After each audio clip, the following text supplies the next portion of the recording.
Welcome to another new video. আজকের এই ভিডিওতে আলোচনা করব গ্রাম পঞ্চায়েতের পরীক্ষায় আসার মতো একটা গুরুত্বপূর্ণ অঙ্ক নিয়ে। এটা হচ্ছে সেট নাম্বার 1। এর আগে অঙ্ক ক্লাস করায়নি, এটা হচ্ছে প্রথম অঙ্ক ক্লাস। কিন্তু এর আগে জিকে, ইংলিশ, তারপরে বাংলা ক্লাস করিয়েছি। তার সেই ভিডিওর লিঙ্ক তোমরা ডেসক্রিপশন বক্সে পেয়ে যাবে, সেখান থেকে দেখে নেবে। আজকে শুরু করছি অঙ্কের প্রথম প্রশ্ন নিয়ে। এক দোকানদার একটি মোবাইল ফোন ৭,৯৫০ টাকাতে বিক্রি করে এবং 22% লাভ করে। তাহলে ফোনটির ক্রয় মূল্য কত?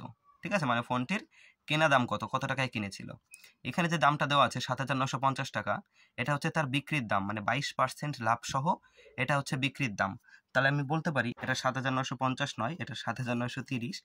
এইটা হচ্ছে ১২২-এর মান। তাহলে আমাদের ক্রয় মূল্য বের করতে হবে, তাহলে ১০০-র মান বের করতে হবে। তাহলে এই ১২২ দিয়ে যদি আমি ৭,৯৩০কে কাটি, তাহলে দেখবে ৬৫ দিয়ে ১২২কে গুণ করলে ৭,৯৩০ পাওয়া যায়। তাহলে এখানে থাকলো ৬৫ আর এখানে থাকলো ১০০, তাহলে সেটা গুণ করলে হয় ৬,৫০০ টাকা। তাহলে উত্তর হবে আমাদের অপশন নাম্বার বি, ৬,৫০০। দুই একটা, যদি ১৭ কোনো সংখ্যার ৪ গুণের থেকে ১১ ছোট হয়, তাহলে সংখ্যাটি কত? দেখো, আমরা সংখ্যাটিকে ধরে নিলাম এক্স। এবার কি বলেছে, যদি ১৭ কোনো সংখ্যার ৪ গুণের থেকে, তাহলে কোনো সংখ্যাটা আমরা এক্স ধরে নিয়েছি, তার ৪ গুণ, তার মানে সেটা কি হবে 4x। ৪ গুণের থেকে ১১ ছোট বলেছে, তাহলে বিয়োগ ১১। তাহলে এই 4x বিয়োগ ১১ যে সংখ্যাটা হয়, সেই সংখ্যাটা আর এই যে ১৭, এই ১৭ সংখ্যাটা সমান। তাহলে এটা যদি করি 4x সমান সমান ১৭ যোগ ১১, ১১টা ওইদিকে গেলে হয়ে যাবে যোগ ১১। তাহলে এটা বলতে পারি যে x সমান সমান ১৭ আর ১১ যোগ করলে কত হয় ২৮, বাই এই 4টা নিচে চলে আসবে, মানে ভাগের সম্পর্কে চলে যাবে। তাহলে এইটা দিয়ে এটাকে কাটলে কত হয় 7। তাহলে x এর মান কত হলো 7 বের হলো। তাহলে উত্তর আমাদের হয়ে যাবে অপশন নাম্বার বি। তিনেরটা বলেছে, একটি জলাধারকে ট্যাপ এ ভরাট করে 4 ঘন্টায় এবং ট্যাপ বি ভরাট করে 5 ঘন্টায়। ট্যাপ সি 10 ঘন্টার মধ্যে ভরা ট্যাঙ্কটি খালি করে দিতে পারে। যদি 3টি ট্যাপ একসাথে খোলা হয়, তবে ট্যাঙ্কটি সম্পূর্ণভাবে পূরণ করতে কত সময় লাগবে? দেখো, এখানে ট্যাপ এ আছে, ট্যাপ বি আছে, আর ট্যাপ সি আছে, লিখে নিলাম। এবার কি বলেছে, ট্যাপ এ 4 ঘন্টায় ভর্তি করে, 4 ঘন্টায় ভর্তি করে আমি +4 লিখে দিলাম। ঠিক আছে। ট্যাপ বি ভরাট করে 5 ঘন্টায়, তাহলে বি এর পাশে দিয়ে লিখে দিলাম +5, যেহেতু ভরাট করছে। আর ট্যাপ সি করবে যে 10 ঘন্টার মধ্যে ট্যাঙ্কটি খালি করে, তাহলে খালি যেহেতু, সেহেতু আমি লিখে দিলাম বিয়োগ 10। এবার 4, 5 আর 10-এর লসাগু নিই, কত হয়? 4, 5, 10-এর লসাগু হয় 60 নিই, না 20 নিই। কত নেব? 20। ঠিক আছে। তাহলে এই 20 যদি নিই, তাহলে এখানে কত হয়? 4 দিয়ে 20-কে ভাগ করলে 5, 5 দিয়ে 20-কে ভাগ করলে কত হয় 4, আর এই 10 দিয়ে 20-কে ভাগ করলে কত হয় 2। তাহলে দেখো, এ পাইপ ভর্তি করছে 5, বি পাইপ ভর্তি করছে 4, এগুলো কিন্তু 1 ঘন্টায়। 1 ঘন্টায় এ পাইপ ভর্তি করছে 5, 1 ঘন্টায় বি পাইপ ভর্তি করছে 4, আর সি পাইপ খালি করছে 2। তাহলে 1 ঘন্টায় এ আর বি পাইপ ভর্তি করছে কতটা? 5 যোগ 4 কত হয়? 9। কিন্তু এই সি পাইপ কতটা খালি করছে? 2 খালি করছে। তাহলে 9 থেকে 2 বাদ দিয়ে দেবো, কত হয়? 7। তাহলে এই এ বি সি তিনটিকে যদি একসঙ্গে খুলে দেওয়া হয়, তাহলে 1 ঘন্টায় কতটা ভর্তি হচ্ছে? 7 ভর্তি হচ্ছে। আর আমাদের মোট ভর্তি করতে হবে কতটা? 20টা।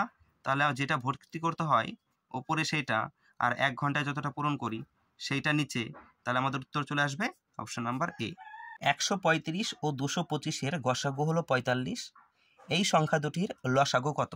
এখানে একটা সূত্র আছে, সেই সূত্রটা তোমাদের আগে জানতে হবে যে দুটি সংখ্যার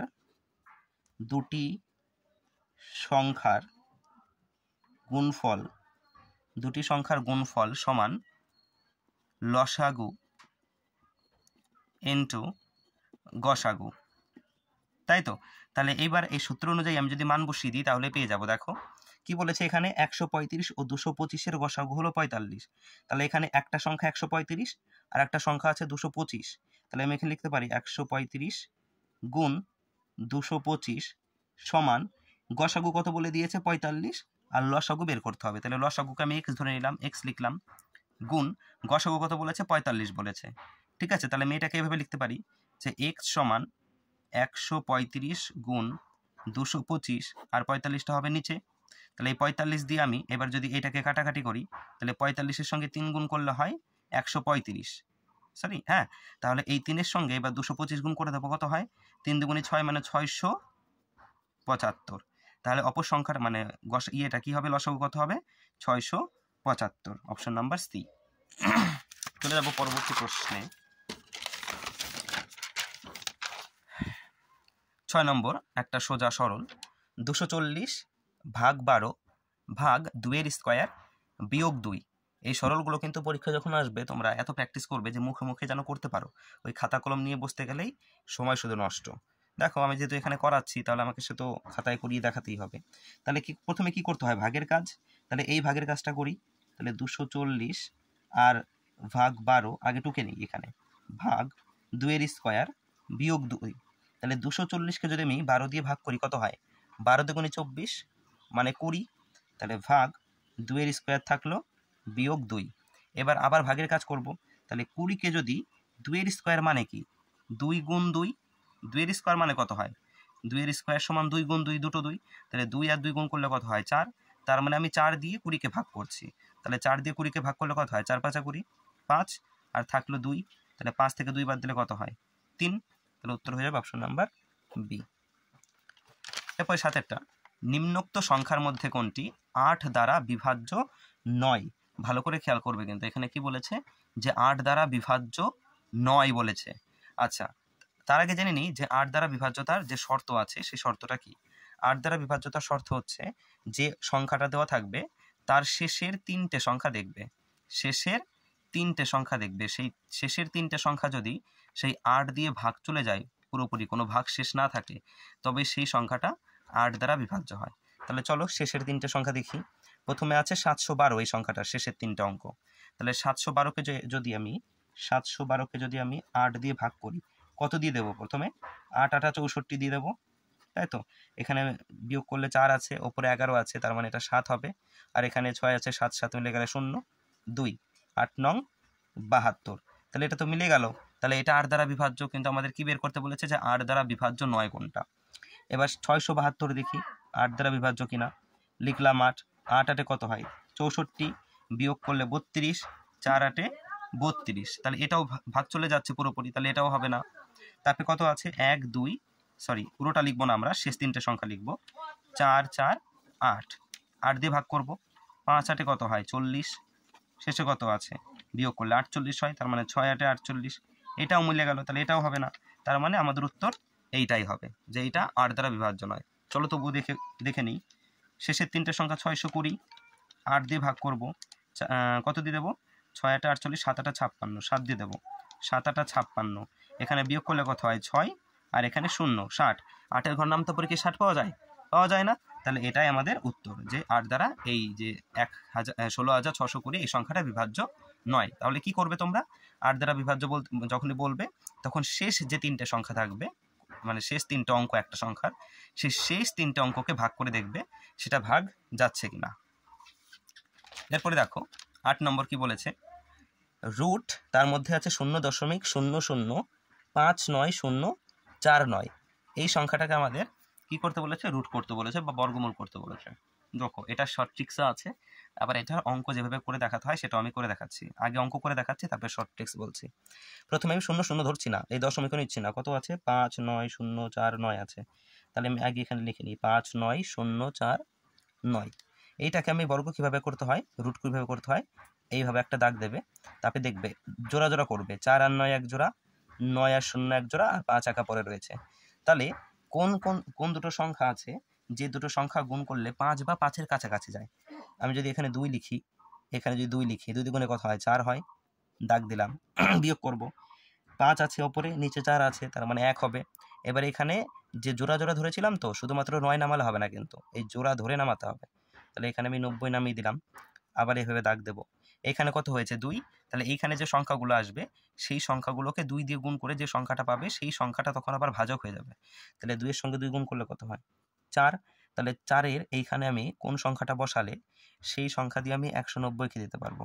আমি যদি 4-এর সঙ্গে 5 দিই, 4-এর সঙ্গে 5 দিলে কত হবে? 45। তার মানে এই সংখ্যাটাকেও কিন্তু 5 দিয়ে গুণ করতে হবে। তাহলে 5 5 25-এর 5, হাতে 2, 4 5 20, 225 হয়ে যাচ্ছে, বেশি হয়ে যাচ্ছে। তাহলে আমি কত দিয়ে দিতে পারি? 4 দিয়ে দিতে পারি। তাহলে এখানেও লিখবো 4, এখানেও লিখবো 4, তার মানে এই 44কে এবার আমি 4 দিয়ে গুণ করব। 44কে 4 দিয়ে গুণ করলে 4 4 16 হয়, হাতে 1, 4 4 16 আর 1 17, 176 হচ্ছে, তার মানে এটা দেওয়া যাবে। তাহলে এখানে হলো 176। এবার আমি যদি বিয়োগ করি, নিচে 6, ওপরে 0 মানে 10, বিয়োগ করলে কত হয় 4, হাতে 1 রয়েছে, 7 আর 1 8 হয়ে গেল, ওর উপরে 9 আছে, তার মানে 1 হলো। আবার দেখো এই যে জোড়া, এই জোড়া ধরে নামাতে হবে, তাহলে 4 9 জোড়া ধরে নামিয়ে দিলাম।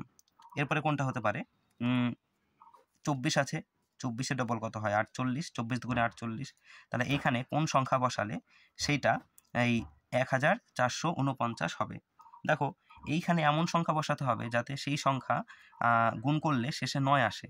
তাহলে 9 কি সংখ্যা গুণ করলে পাওয়া যায়, 1 আছে 3 তিরিক্ষে 9 হয়, আর একটা হয় 7 7 49, মানে শেষে 9 হয়। তাহলে হয় 3 হবে, আর নয় 7 দিয়ে গুণ করতে হবে।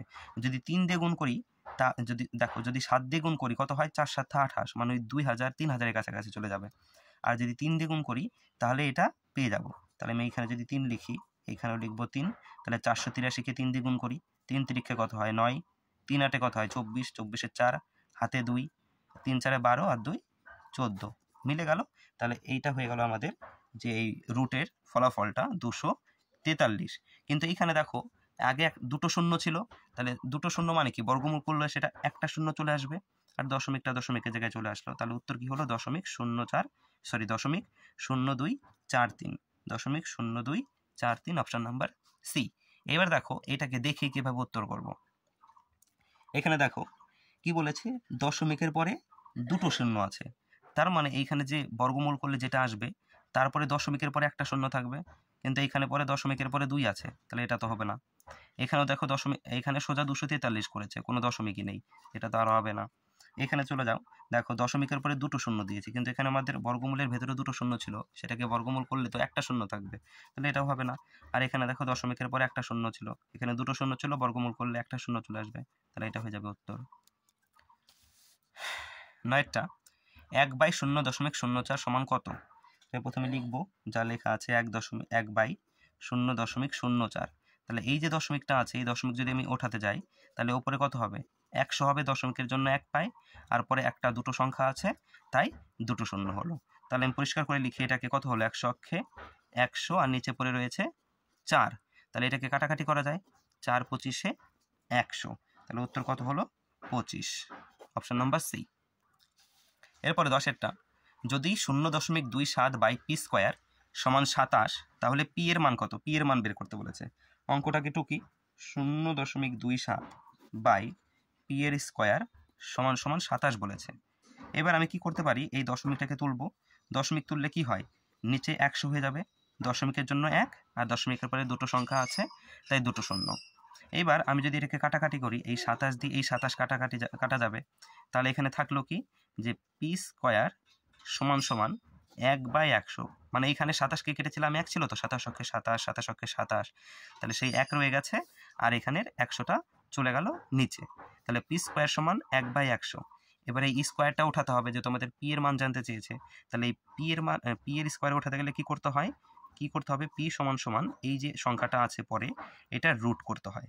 তাহলে এটার যদি আমরা রুট করি, 1-এর রুট কত হয় 1ই হয়, আর 10-এর রুট বর্গমূল করলে কত হয় 10 হয়, কারণ কি 10 গুণ 10 সমান 100 হয়, তাহলে 100-র বর্গমূল করলে কত হয় 10 হবে, তাহলে 1/10 এটা হয়ে যাবে উত্তর। কিন্তু আমার এখানে 1/10 দেওয়া নেই, সেটা পয়েন্টে দেওয়া আছে, তাহলে 1/10কে আমরা কত লিখতে পারি, 0.1 লিখতে পারি, তাই তো। তাহলে 0.1 কোথায় আছে, উত্তর অপশন নাম্বার ডিতে। আচ্ছা, এইটা 0.1 কিভাবে আসলো, এটা করার ট্রিক্স হচ্ছে, দেখো কি দেখবে, নিচে কয়টা সংখ্যা শূন্য আছে, নিচে একটা শূন্য আছে, তার মানে 1 ঘর আগে দশমিক হবে, এটা হচ্ছে 1 ঘর, এর আগে দশমিক হয়ে যাবে, এরকম হয়ে গেছে দশমিক।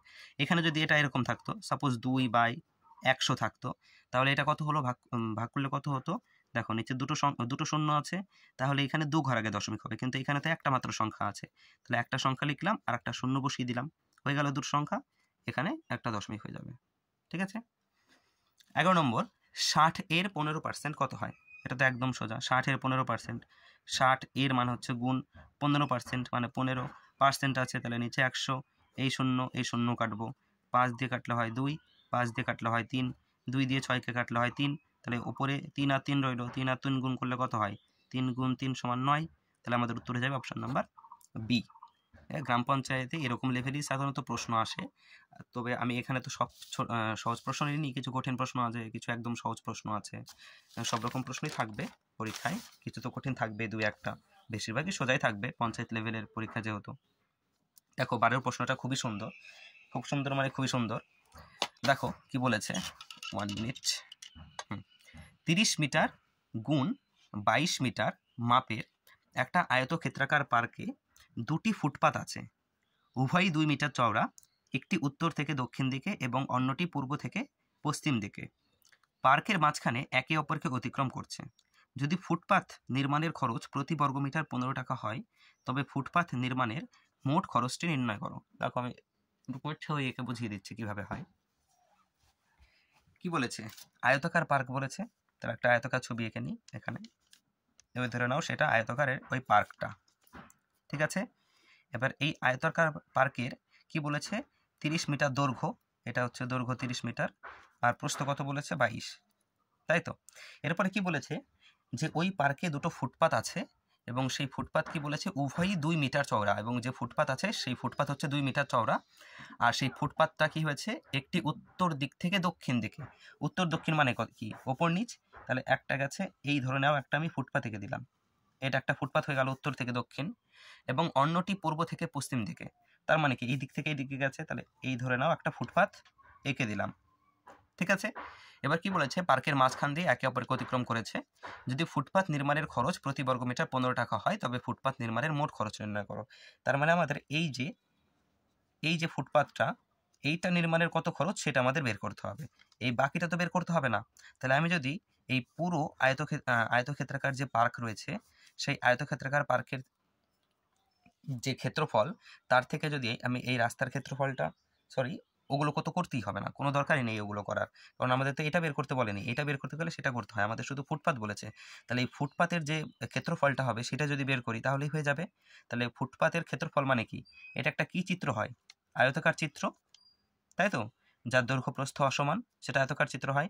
তাহলে প্রথমে এই ফুটপাতটার ক্ষেত্রফল বের করব, তারপরে এই ফুটপাতটার ক্ষেত্রফল বের করব, ঠিক আছে।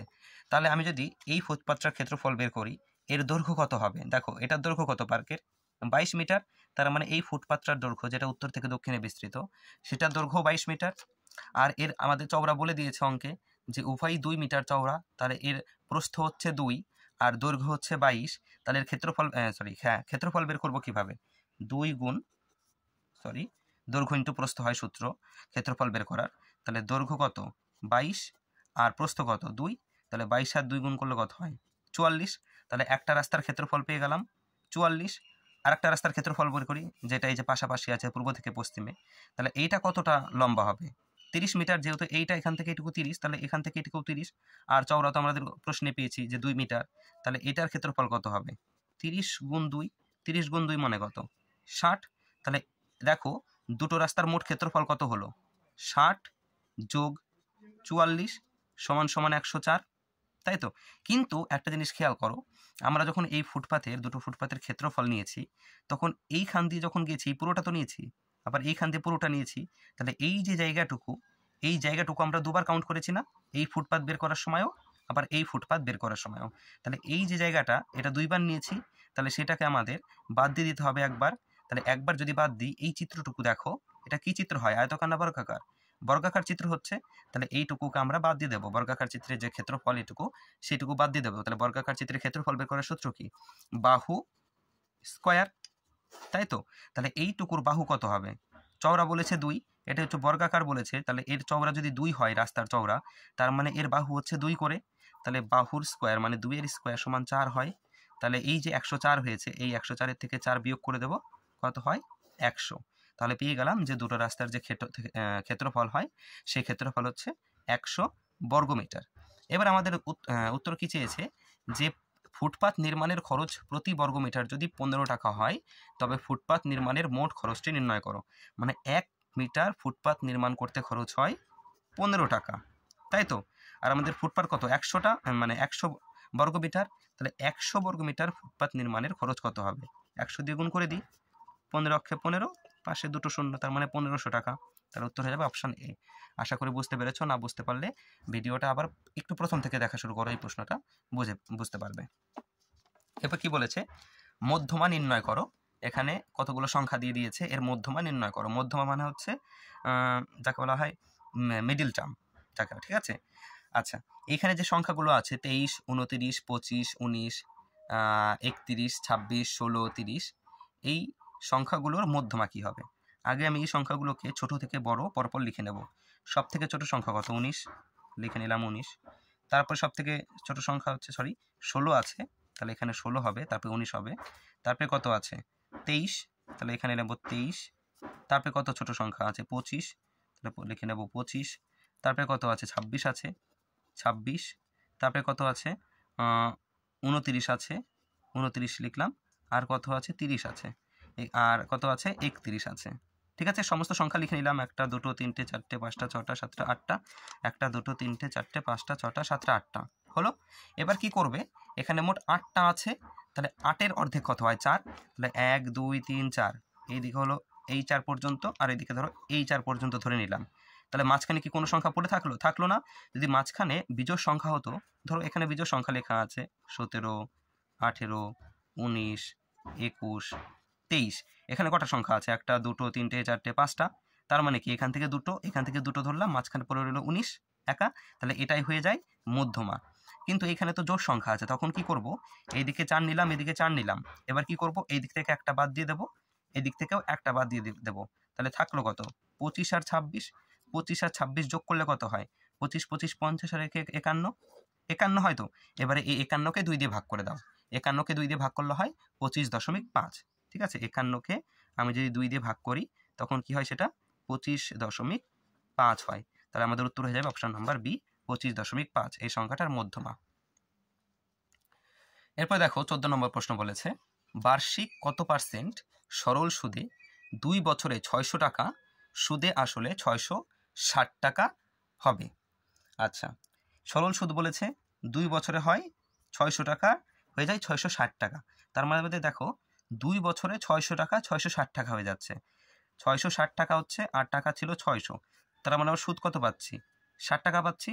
660 টাকা হয়ে গেছে, টাকা ছিল 600 টাকা, তাহলে আমরা সুদ পাচ্ছি কত? 60 টাকা। তাহলে এইখান থেকে আমরা একটা সরল সুদের সূত্র জানি যে আই ইকুয়াল টু, আই মানে কি? সুদ, পি আর টি বাই 100। তাহলে এই সূত্র অনুযায়ী বসিয়ে দেবো, দেখো বেরিয়ে যাবে।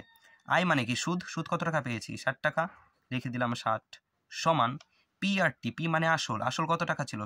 600 টাকা, লিখে দিলাম 600, গুণ আর মানে কি? আরই তো আমাদের বের করতে হবে, সরল সুদ কত পার্সেন্ট, তাহলে আর এর জায়গায় আর লিখলাম। টি মানে হচ্ছে টাইম, সময়, কত সময়? 2 বছর, লিখে দিলাম 2 বাই 100। তাহলে এই শূন্য কাটা গেল।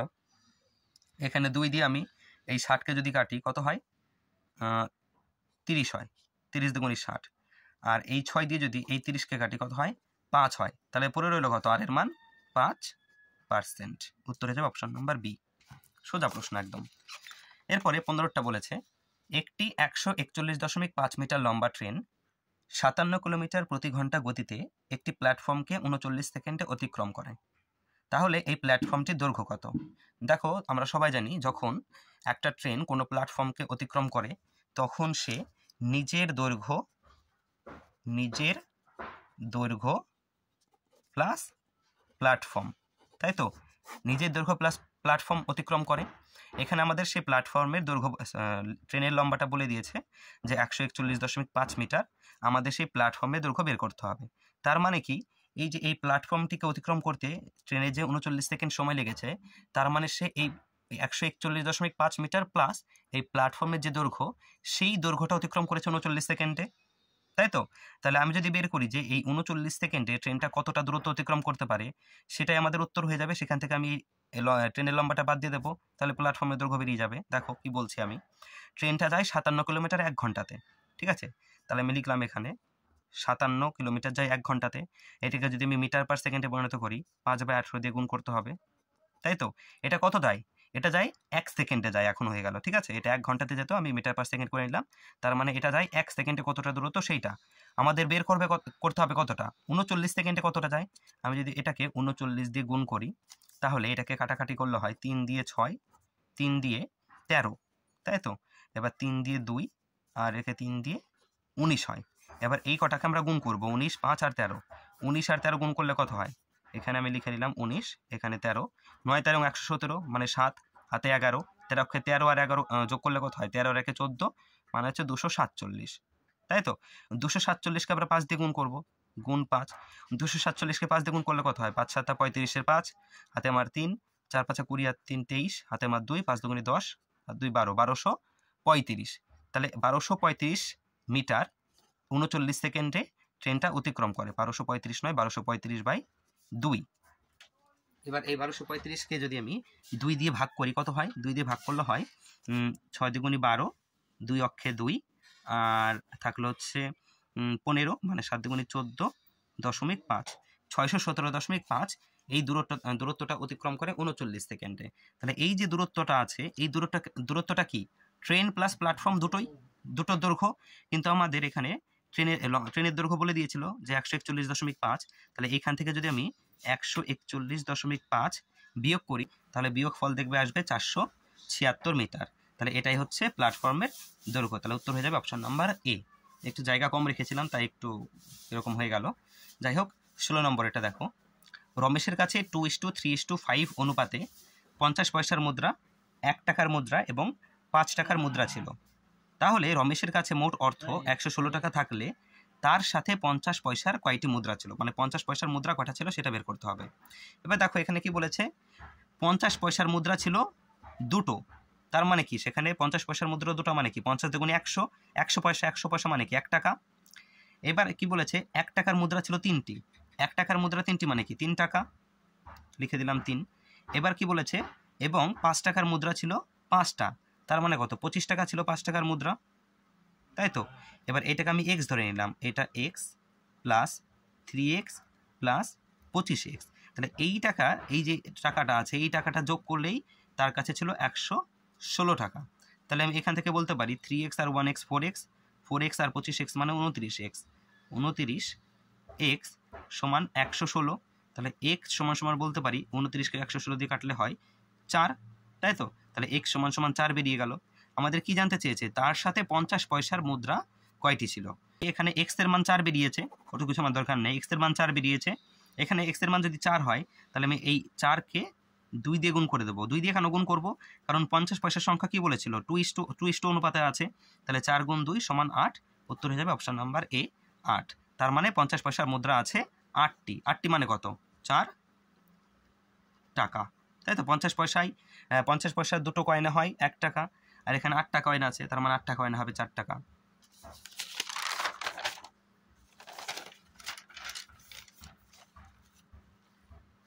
নেক্সট 17 নম্বর, নিচের কোন সংখ্যাটি 6 দ্বারা বিভাজ্য।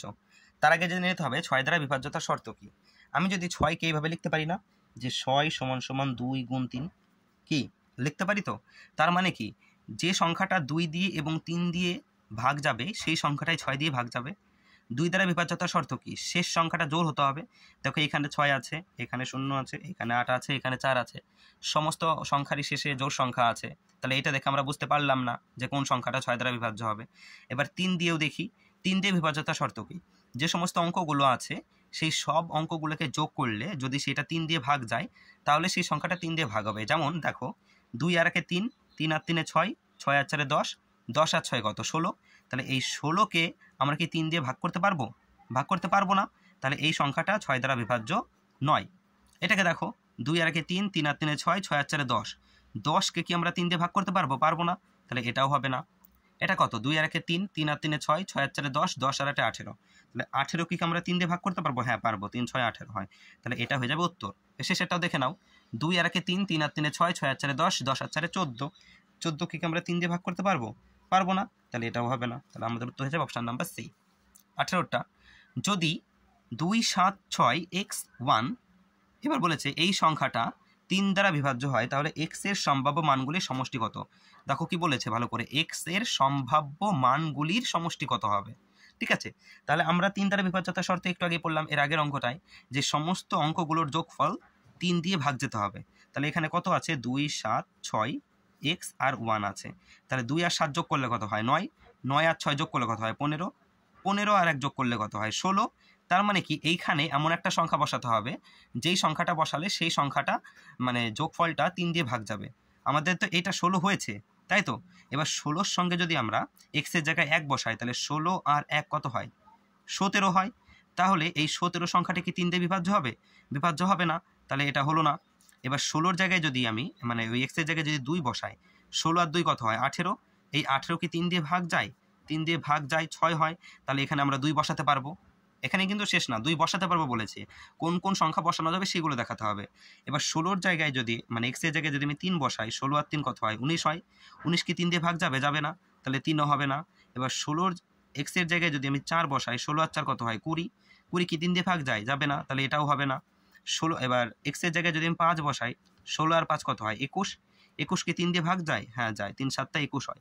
তাহলে এখানে এই 5 বসানো যাবে। এবার 16-র এই এক্স এর জায়গায় কি আমি 6 বসাতে পারবো? আর লিখছি না আমি, এক্স এর জায়গায় যদি 6 বসাই তাহলে 16 আর 6 কত হয় 22 হয়। 22 3 দিয়ে ভাগ যায় না। 16 জায়গায় যদি এক্স এর জায়গায় যদি 7 বসাই, 16 আর 7 23 হয়। 23 3 দিয়ে ভাগ যায় না।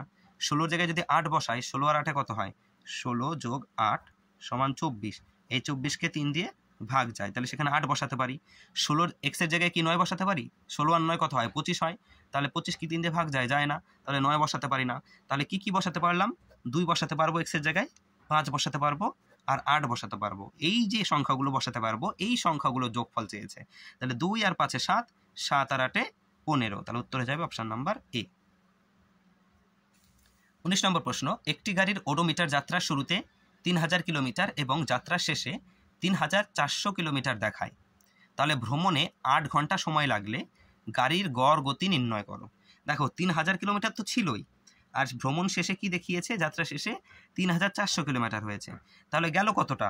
3400 কিলোমিটার দেখালো, শুরুতে ছিল 3000, তাহলে মোট গেল হচ্ছে 400 কিলোমিটার ভ্রমণ করেছে। তাহলে এই 400 কিলোমিটার ভ্রমণ করেছে কত ঘন্টায়? 8 ঘন্টায়। তাহলে 8 দিয়ে ভাগ করলে বেরিয়ে গেল। তাহলে 8 দিয়ে যদি ভাগ করি এটাকে, সরি এটা কিলোমিটারে আছে, এটাকে আমাদের উত্তর চেয়েছে মিটারে। তাহলে কিলোমিটার থেকে মিটারে পরিণত করতে গেলে কি করতে হয়? 5/18 দিয়ে গুণ করতে হয় কিলোমিটার থেকে মিটারে পরিণত করতে গেলে। তাহলে এটা আবার কাটাকাটি করি, 8 দিয়ে যদি আমি 400কে কাটি তাহলে হয় 5 8 40 আর একটা 0 50 হয়। এবার এটাকে আমি কাটতে পারি 2 দিয়ে, 2 দিয়ে কাটলে হবে 9, আর এটাকে 2 দিয়ে কাটলে হবে 25। তাহলে কত হলো? 5 25-এ 125/9। 125/9 মানে কত? আমি বলতে পারি 9 অক্ষে 9 থাকলো 35, 3 নং 27 দশমিক 35 ধরেছিলাম, 27 হয়েছে। তাহলে 3 আর 5 8, মানে এখানে হবে সেই 8.88 এরকম কিছু হবে। কিন্তু এখানে আমাদের উত্তর তো 0.88 নেই, তাহলে 0.88কে আমি এভাবে লিখতে পারি না, 13.9, তাই তো। তাহলে আমি উত্তর হয়ে যাবে অপশন নাম্বার এ।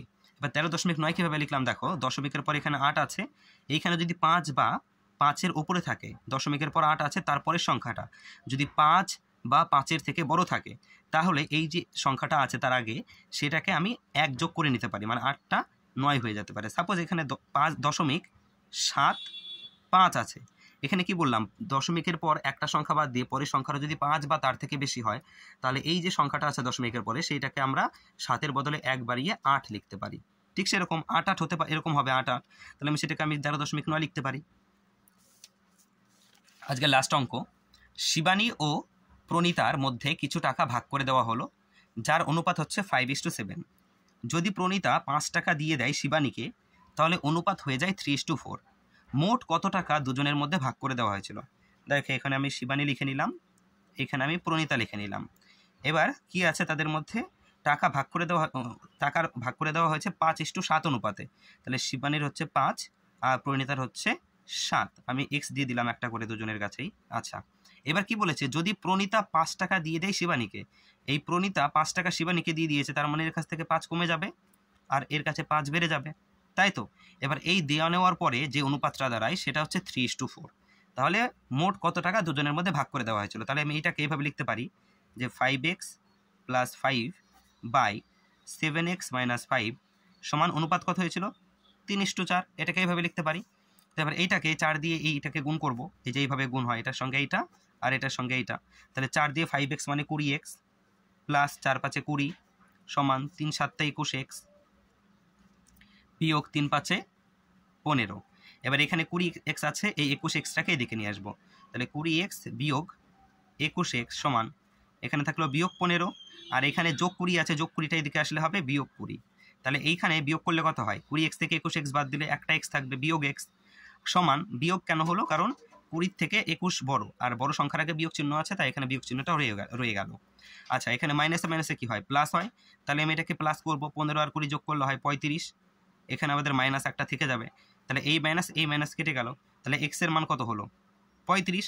আমাদের কি চেয়েছিল উত্তরে, যে মোট কত টাকা দুজনের মধ্যে ভাগ করে দেওয়া হয়েছিল, মোট কত টাকা 5:7 অনুপাতে ভাগ করে দেওয়া হয়েছিল। তাহলে এখানে 5x মানে কি 5 গুণ 35, আর ওর প্রণীতা পেয়েছিল 7x মানে 7 গুণ 35। 5 35 কত হয়, 5 5 25, 3 5 15 আর 17, 7 35 কত হয়, 5 7 35, হাতে 3, 3 7 21, 7 3 24। তাহলে একজন পেয়েছিল 175 টাকা আর একজন পেয়েছিল 245 টাকা। এখানে আমি অপশন লিখিনি, ঠিক আছে। আচ্ছা, মোট কত টাকা বলেছে, তাহলে এটা যোগ করে নিতে হবে, তাহলে 5 আর 5 যোগ করলে হয় 10, 4 আর সাথে যোগ করলে হয় 11, কিন্তু আমাদের হাতে 1 ছিল তাই সেটা হয়ে যাবে 12, হাতে 1, 2 আর 3 আর 4, মোট 420 টাকা এই দুই বোনের মধ্যে ভাগ করে দেওয়া হয়েছিল, ঠিক আছে। তো এই ছিল আজকের ভিডিওটা। এটা অঙ্কের আমার ফার্স্ট ক্লাস ছিল গ্রাম পঞ্চায়েতের উপরে। নেক্সট ভিডিওটা বেটার করার চেষ্টা করব।